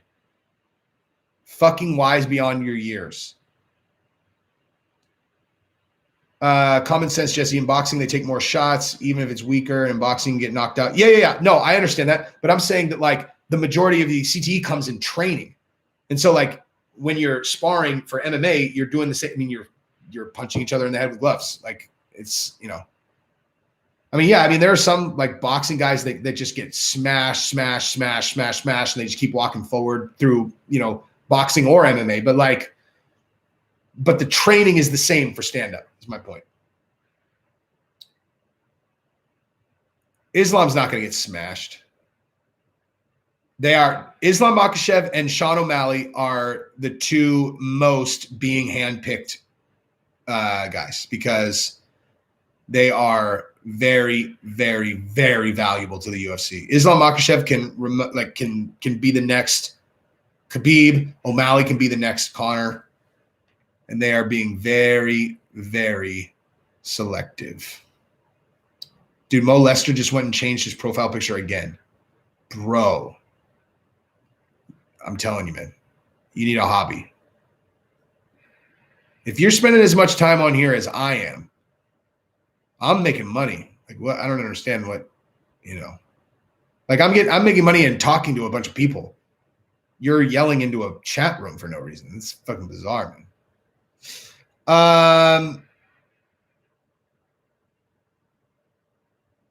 That's a different Mo Lester. Okay, that's funny, actually. Oh, okay. So you, Mo Lester, you're cool. This Mo Lester is a dumb fuck. The one that's saying stolen valor. That's the guy from before. Am I Irish? Fucking kinda. I have some Irish in me, but I like four-leaf clovers, dude. They've represented good luck for me. Tell me a dark secret of mine. Okay. I've smoked DMT. See, huge ass. Huge ass. Dude, that's so funny, bro. I've smoked DMT. I've done lots of psychedelics, son. Yeah, I know. Mike or huge ass, crazy ginger, Jake Holden. Good God, man. My real name is Dustin. You've done speed. What does DMT do? I could tell you all about it. Depends on which one you do. If you do the toad like I did, you die. You actually die. And then you come back.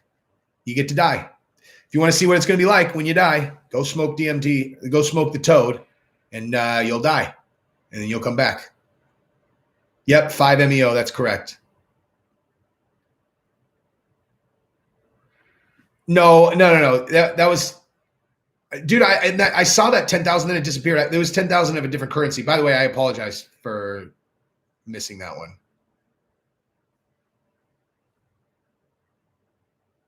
There's like regular, there's synthetic DMT. That's the one where like you get all these visions and stuff. And then there's 5-MeO, which is the toad. And that one, you'll die. No, I've never done PCP.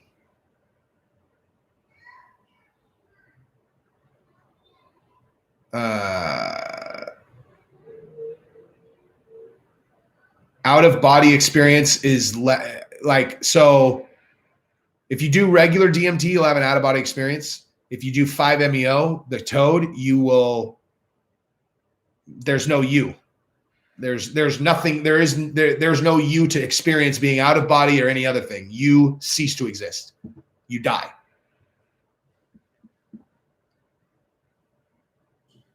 You saw a few guys behave really weird after doing DMT. I apparently behaved very weird on DMT. Like the only thing, one of the things that I remembered very, very clearly while I was under was this noise that sounded like it was echoing for eternity. Like it was like, it was just, and I could almost see it, and it went forever. Like there was no end to it. And when I came back, it was me making the noise. It was me. Like I was screaming that. And like I had, like there again, like I said, there's no you. Like the way that the dude who administered it to me described it, he's like, this is not like mushrooms. It's not going to be like LSD where you like experience like your normal life altered. He's like, this is like you're going to disappear and all of a sudden be in the center of the sun. He's like, there's no, and that's what it's like. It's why people freak out when they do it. If they don't understand, like if they don't know what they're getting into and they're like, yeah, bro, I'll fucking try the toad. They freak the fuck out because it's not like, you have to be extraordinarily, you just need to be well prepared. I mean, I didn't freak out at all. But I knew what it was going to be like. Gabrielle's wife. Yeah. One of Conor's fights, he said, sex before a fight didn't affect him at all. In fact, it helped him. So why did he leave his girl home? Mindset. Papu says, you did miss the truth. The truth is that you have to go watch the Conor and Dustin fight again, right up until his leg broke. And then you tell me whether that was a dominant round for Dustin Poirier or an insanely close fight. Josh Dukesuck, I spit in my friend's floor and then denied ever doing that. In my head, I was at a basketball court. The ball kept bouncing at a normal rate. When I came back, I was so grateful to feel normal. What, that DMT? I've never done regular DMT. I have a fuckload of it, but like, well, I mean, not a fuckload. I have enough that I could do it a bunch of times, but I've never done it because, I don't know. The toad was so heavy that I was like, I don't need it necessarily. Like, the toad is so fucking heavy. It's not like the kind of thing that I was like, man, I really want to do that again.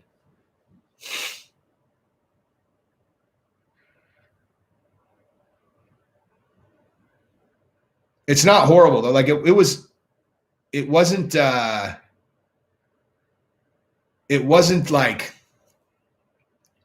uncomfortable.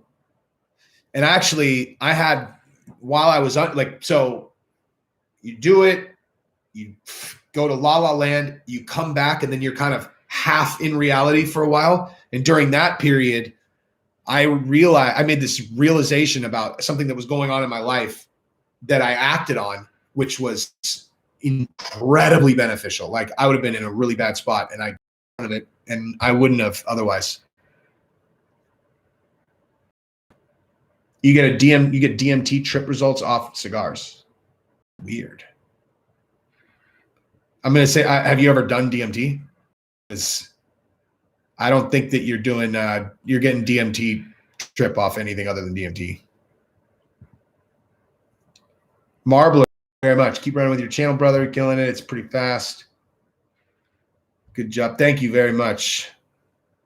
I will. I absolutely will.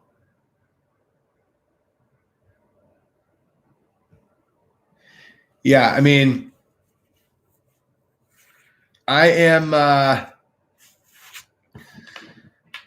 yeah, I mean, the channel, I'm never going to stop doing this. I'll just keep on doing it. And then at a certain point when I can focus exclusively on making content, I'll just create another 2 or 3 different channels. I'll do Jesse on movies and TV because I have seen every fucking movie and television show of all time.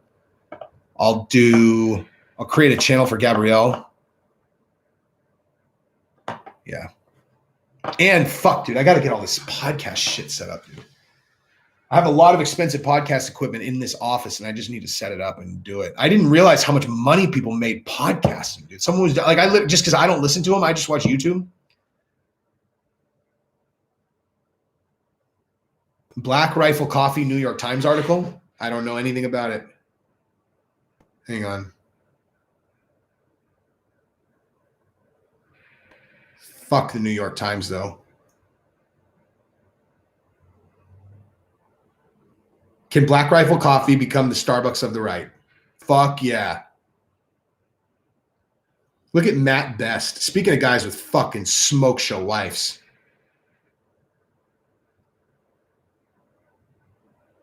Yeah.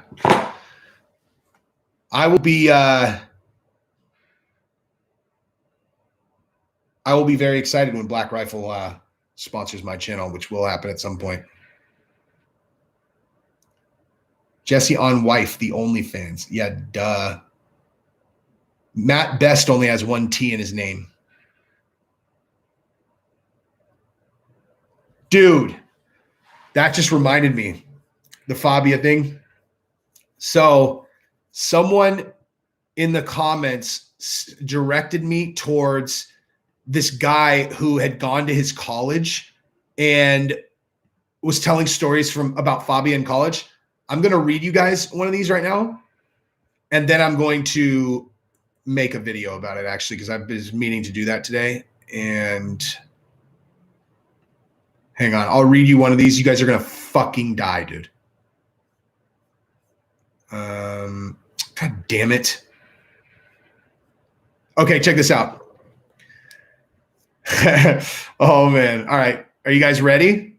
Are you guys ready to hear a story about fucking Fabia from college? Okay, check this one out. I went to uni with Josh. He dropped out. He was an absolutely notorious bullshitter.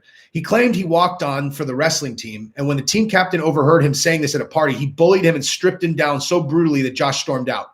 He was the most notorious liar on campus. I met him when he was hitting pads with some friends who also did Muay Thai. He asked if he could join next time. Next week, he showed up in basketball shorts and a shirt with acrylic writing on it. He claimed that an old master had taught him an older and more pure version of Muay Thai. He slipped on his first kick on the pads. We did some light flowing sparring, and he tweaked his knee, taking a fairly light kick from my buddy John. He said his Systema training only allowed him to absorb muscular damage and not internal attacks, and got angry and defensive at John for using dangerous internal strikes. He never showed up again.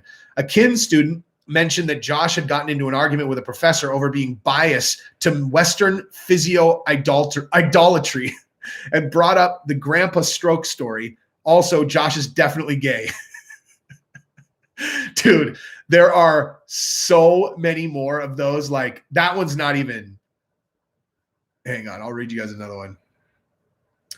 So Josh told everyone over the summer after his first year that he was going to Peru for a shamanic spiritual learning experience. He made a big show of packing and preparing and mentioning it to everyone he knew,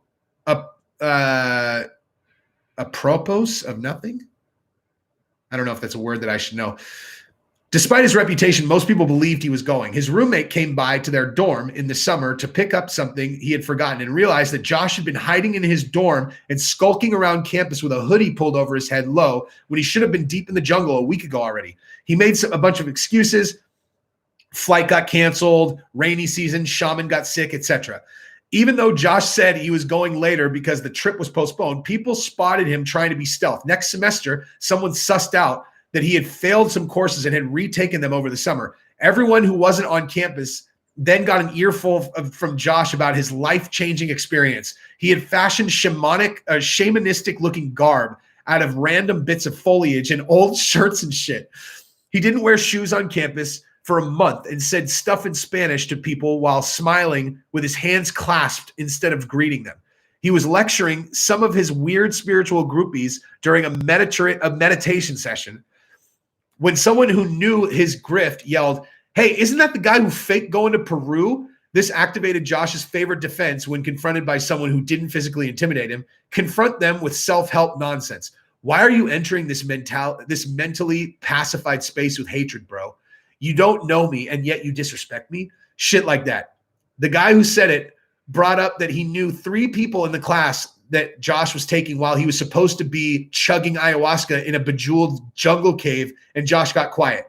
For the next 2 semesters, common joke was to ask Josh how Peru was, or to start questions like, as a Peruvian shaman, he would walk away angrily and get nose to nose with you and aggressively state that you were projecting hatred into his psyche. He left at least 2 lectures midway through because people made Peru jokes. Oh, man, that is so fucking good, dude. That is so good. How, like, I went in reading this just kind of like, nah, there's no way this is going to be real, dude. And that shit sounds pretty fucking real to me. Have I tried salvia? Fuck no. You want to know why? Because I don't get suckered into doing drugs I don't know anything about. And anybody who knows anything about salvia wouldn't want to do it.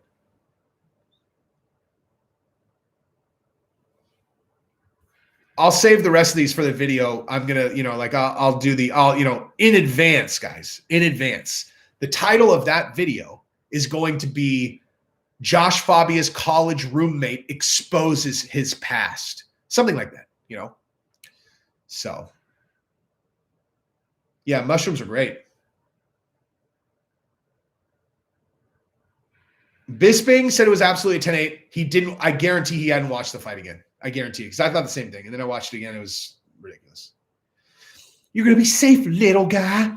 Come here, little guy. You know what I want to get? Oh, my God. How did I not think of this? How did I not think of this? This is happening. I am going to get a custom-made Josh Fabia bobblehead. Oh, my God. That is the best idea I've ever had in my entire life. For only $60. Oh my God. No fucking way. Watch this, you guys. Watch this. Look at this one that I could get.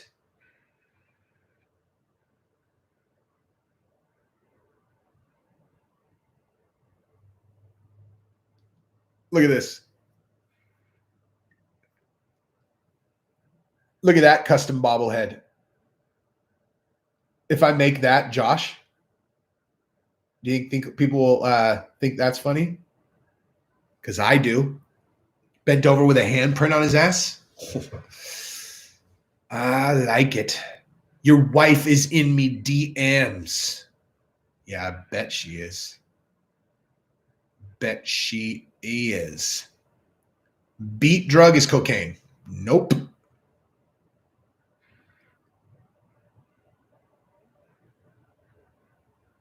The pic with the dude who's bent over with a handprint on his ass.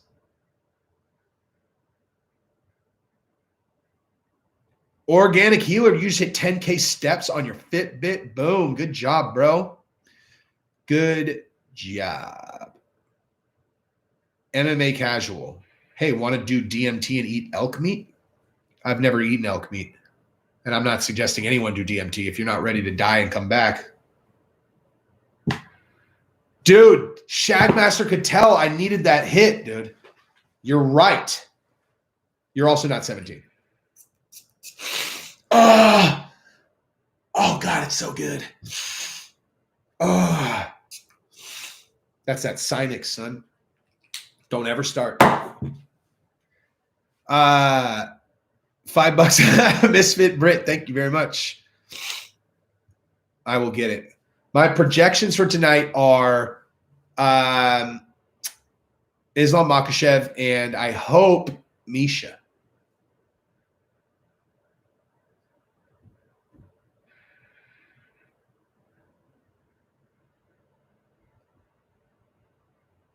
I should pretend to be a legit MMA journalist and trick Fabian into coming onto a live stream. Number one, I am a legit MMA journalist, but I just don't do interviews because I'm not interested. So again, you're going to bring me back to my fucking channel again, but I'll do it again.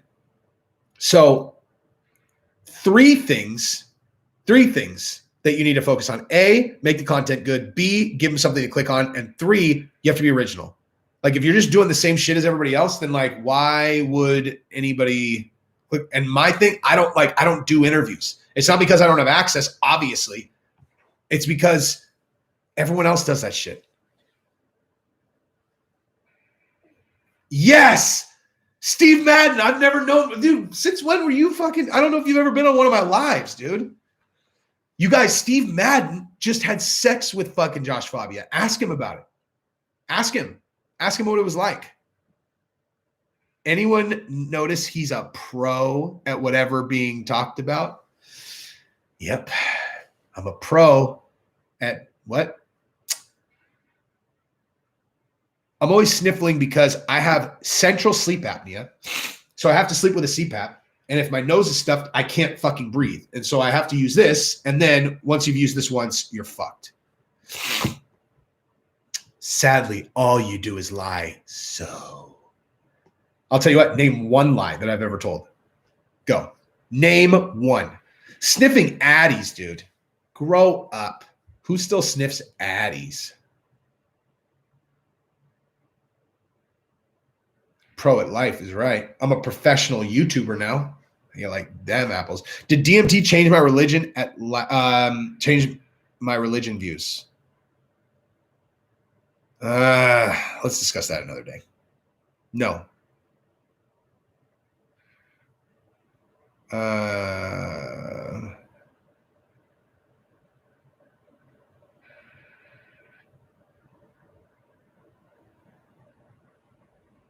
No truth being exposed here. That's number one lie. Oh, no, it is actually. The truth is that Conor and Dustin were fighting almost even in the first round before Conor broke his leg. But you would have to actually go watch the fight in order to be able to know that. You have to go watch it again. Islam is going to beat Thiago, in my opinion.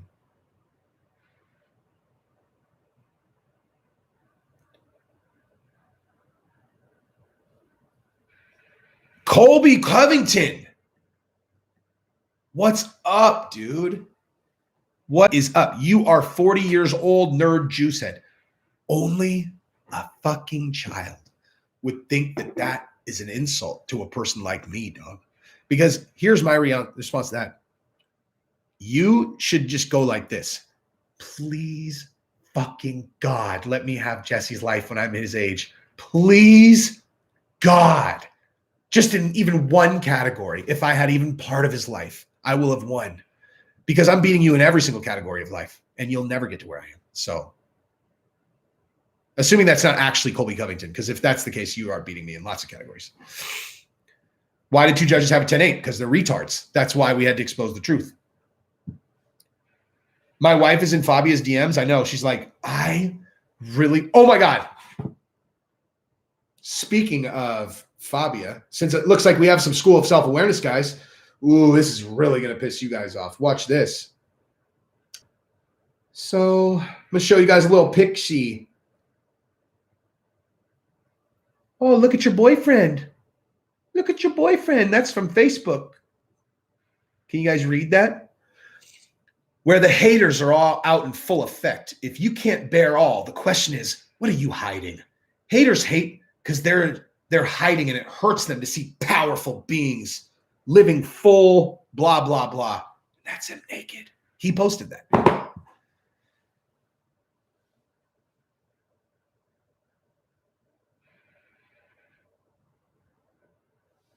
Trigger warning. I don't do trigger warnings, bro. I don't do trigger warnings. Oh, Steve, dude, come on now. Steve, you tapped out? The title of the stream is literally a lie itself. It's called clickbait, and it's all you got. Hey, we've been talking about that, dude. We've been talking about that. Clickbait is called good channel management. You should come on live, dude. Do you want to do we could do a co-live. You can ask me these things face to face. Which Kratom brand is good? OPMS.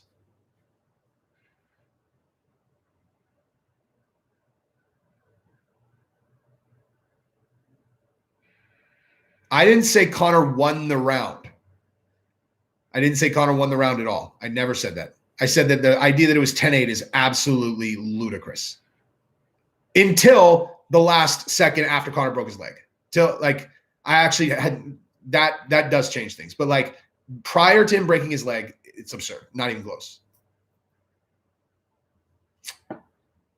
My opinion on Conor versus Dustin 3 is that Dustin won the round prior to the leg break. Dustin was winning the round barely. Like he's actually much closer than it looks when you actually go back and watch it again.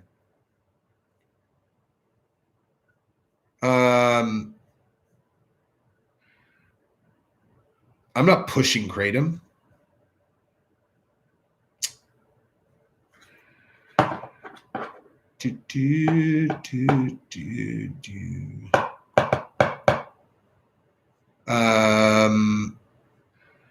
Hang on, I'm going up and trying to read something.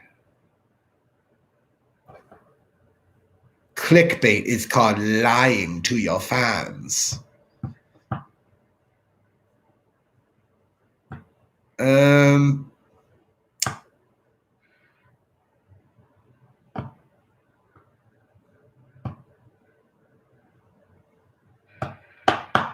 I love when people throw out squarehead as if that's an insult.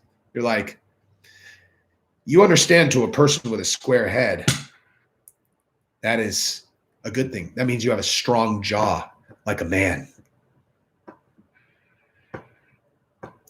Nathan Rhodes, thank you, sir. Dude, brush your teeth. That's what you got? Hang on. That's what you got? Bruno Najali? Hey, Bruno, when did you get a worse last name, dude? Men are over 5 feet tall. I know. You should probably tell that to your sensei because he needs platforms to get over 5 feet tall. He's a riddle guy. I'd KO you. Oh, would you? Would you? You know what would happen if you KO'd me? You'd have to be looking over your shoulder for the rest of your life. And you would just be like, fuck, I really wish I wouldn't have done that. This guy is way more scary than I anticipated. And he had a lot of resources. He found my address inside of like 5.5 weeks. And now I can't hide anymore. There's nothing I can do. Everywhere I go, I have to think about if this is the day that Jesse's going to find me and fuck me to death. You know? It's a fight you wouldn't want to win, dude. I have a long memory, and I am super, super obsessive. I'm just kidding. Anyway, oh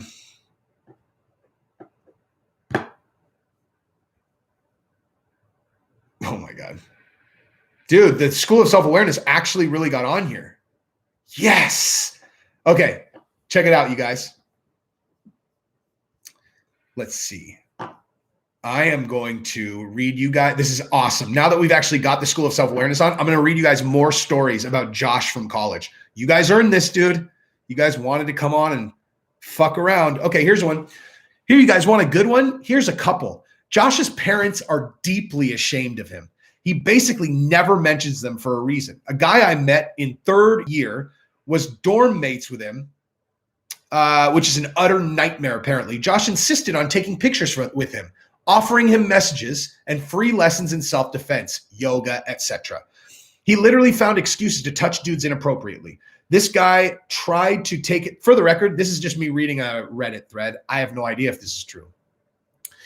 He literally found excuses to touch dudes inappropriately. This guy tried to take his epilepsy medication in front of Josh, and Josh knocked the pill bottle out of his hand and launched into a rant about Western medicine. Back to the point. Josh's mom came over one day and told Josh to talk to his father in the car, which developed into a screaming match in the parking lot. While that was going on, his mom leaned over to this guy and said, "Thank you for being Josh's friend. He is very sick." The guy had no idea if this was referencing Josh being a clearly pathological liar and a narcissistic lunatic, or if she was just super conservative and was referring to his sexuality. Furthermore, he was in no way Josh's friend, but Josh had told them that he was his best bud. She said she loved the pictures Josh had sent back home of them together. Josh had used their required proximity as a way to convince his parents he had friends. He put out flyers around campus for his self-defense course and stopped when 2 weeks in 2 weeks, he absolutely cracked a cheerleader in the face with a wooden knife. Her boyfriend, who was the varsity offensive lineman, stopped short of murdering Josh because Josh basically pleaded for his fucking life. The rumor was that he made Josh kiss his shoe. Some of the eagle-eyed rat fucks on here may have remembered that when Fabius started getting attention, he claimed to be a UA graduate on his website. Go to his about section and you'll see nothing referring to his education or actually credentials anymore. A mutual acquaintance of ours may or may not have directly contacted Josh telling him to take that shit down or he would contact the university. He is a lot more careful and vague with his lies after being called out so repeatedly. He also faked going to Peru, which is a whole other story. Oh man, that must have been hard for you guys to listen to, you know? Oh man. That must have been fucking hard. How are you doing, Steve, knowing that your teacher faked going to Peru and all of those things happened? That must be hard. It must be hard. So, yeah, I don't envy you, dude. I don't.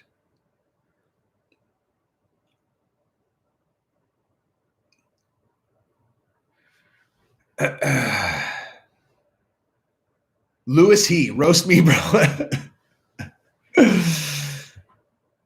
Matthew, thank you. Although Chael has like 900,000 subscribers. It's a lot.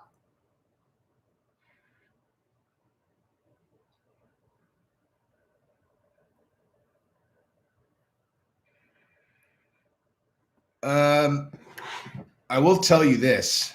I'm back with more dislikes. Ooh. This is really, really, really making me want to do another Fabio video today. I think it's going to happen. I am inspired to do another Fabio video today. I love these guys. Thank you, Jeremy. Dude, I went to a, holy shit, I've been on for 2 hours. I got to jump because I'm going to be on again in 4 hours for another 4 hours. So, and I need to go play some golf, son. Oh, wait, Steve Madden, say that again. Fabia is the only thing that gets you views. I am so glad that you brought that up. Yep. Let's go ahead and let's see how true that is. Hang on. All right. So Let's look at my last, I don't know, let's say last 5 videos.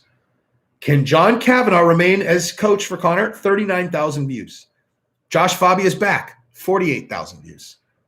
Leak footage, Conor did threaten Dustin, 64,000 views. Things just got a lot worse for Conor, 45,000 views.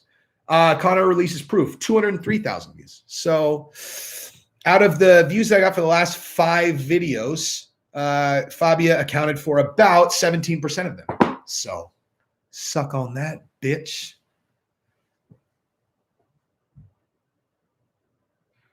How did I get all this Fabia information? I will tell you right now. I'll tell you the story of Fabia. Here's exactly how this happened. MMA Hall Pass. Thank you very much, sir. So when the Diego and Fabia shit first started getting really weird, I just looked and I made a clickbaity title about them where I was like, what's the truth, like the truth about Diego and Josh's relationship? Because I was just thinking like everyone's thinking this. And so I did a video kind of like, look, I don't know these guys, but if anybody's wondering why people are wondering whether or not they're fucking each other, it's because of pictures like this, you know? And then I saw Diego say the thing about like, you know, oh, my OnlyFans is not sexual. I don't know why everyone's thinking that. And so I went to the OnlyFans and it was like, hey, if you pay $5, you can watch me lick this guy's butt. And I was like, what the fuck? How does no one know about this? Like, has no one actually gone to his OnlyFans and seen that hey, you want to see me stick this stick up my coach's rectum? You want to see it? Is that what you want to see? I was like, whoa. And so I did that video, and those videos just completely blew up. And then we went from there. Richard Croft, thank you very much.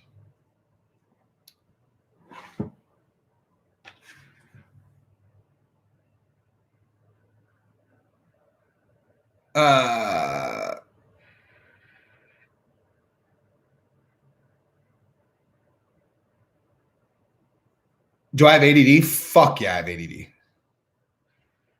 But I have like the genius ADD, you know, like the kind I wouldn't trade for anything in the entire world. Actually, what I have is I have the thing that I think they diagnose as ADD, which is not actually ADD, you know, like because I know people with actual ADD and you're like, dude, what the fuck is wrong with you? And then there are people who can think really, really quickly and kind of, you know, can think about 4 different things at once. And then you're talking to them and you're like, wait, where are you? And then they're like, we were talking about this. You're like, yeah, that's what I'm talking about. And they're like, oh, and you're like, yeah, I'm actually just operating faster than you. Also, I can like, if I'm doing work that I care about, I can literally sit and do it for 15 straight hours. Like there's no, but technically, yeah, they say I have ADD, but I wouldn't trade it.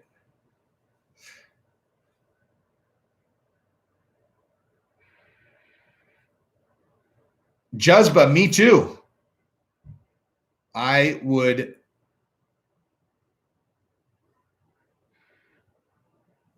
I know Steve Madden is always a dude. Look, like it's like the only thing that is my driving metric is engagement. And so if someone wants to spend their time commenting on every single one of my videos, coming in my live streams and talking shit, like that's why I'm always so friendly with Steve Madden. He only knows how to talk shit, but he talks shit all the time. So I like it. And I am a pro in everything I fucking do. Although not really, because there's plenty of things that you guys ask me about. I'm like, no, I suck at that. Like jujitsu, as an example. I am a fucking submission dummy in jujitsu. I am, you know what? I'll tell you, I think it's more about framing actually. Because if you're like, you're a pro in everything I do, that's I could frame myself as a jujitsu pro at one thing, which is I am the perfect test for people who are trying to figure out where they're at in jujitsu. Because I'm really fast, I'm really strong, and I know how to fight. But I suck at jujitsu. So if you want to see if you've gotten good at jujitsu, then you roll against me and I'm a good crash test dummy. Because if you're getting good at jiu-jitsu, you should be able to beat me. But obviously that's without me being able to punch you in the face, etc.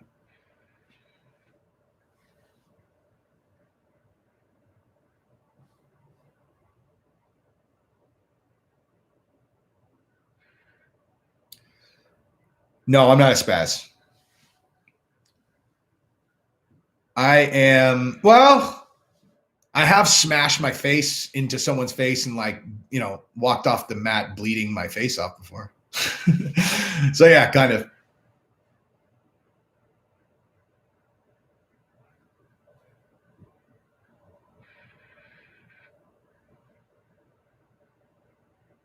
See, Jazba, that's the whole thing. When people are like, okay, so wait, you're not a black belt in jiu-jitsu. Why am I listening to you? I'm like, why do you listen to every channel? Well, I'm looking to be entertained. Correct. There it is. And I would never say I was good at something that I'm not. That's the thing that's hilarious. Like, I know a lot of people, like I know a lot of people. You know how fucking stupid I would look if I came on here claiming to be like a vicious jiu-jitsu practitioner and, like all guys at like places where I've rolled, they're like, wait, what did he just say? You're like, yeah, no, I would never say that. I would say I'm a good test for people to see where they're at.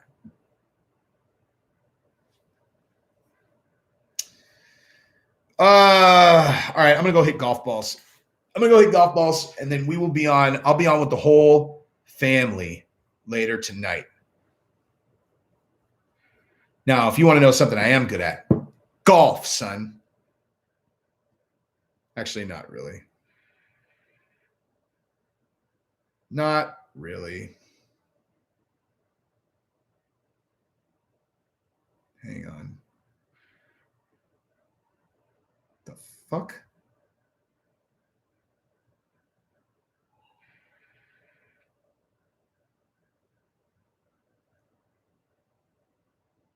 Hold on. Where the hell did that go? Here, there's Daddy's golf swing.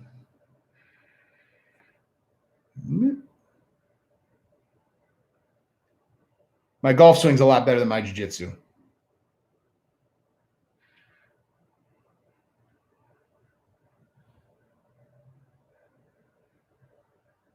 Not that one.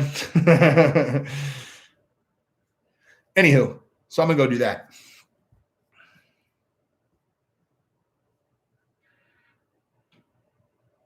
Yep. Keep the backswing short, less shit can go wrong.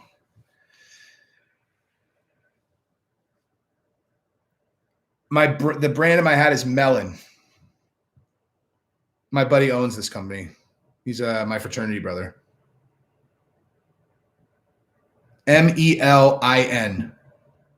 Melon. I'm 5'10". All right. I got to beat the street. I'll see you guys in a few hours. If you guys want to hang out later, we will be on at 6 o'clock Central. Peace.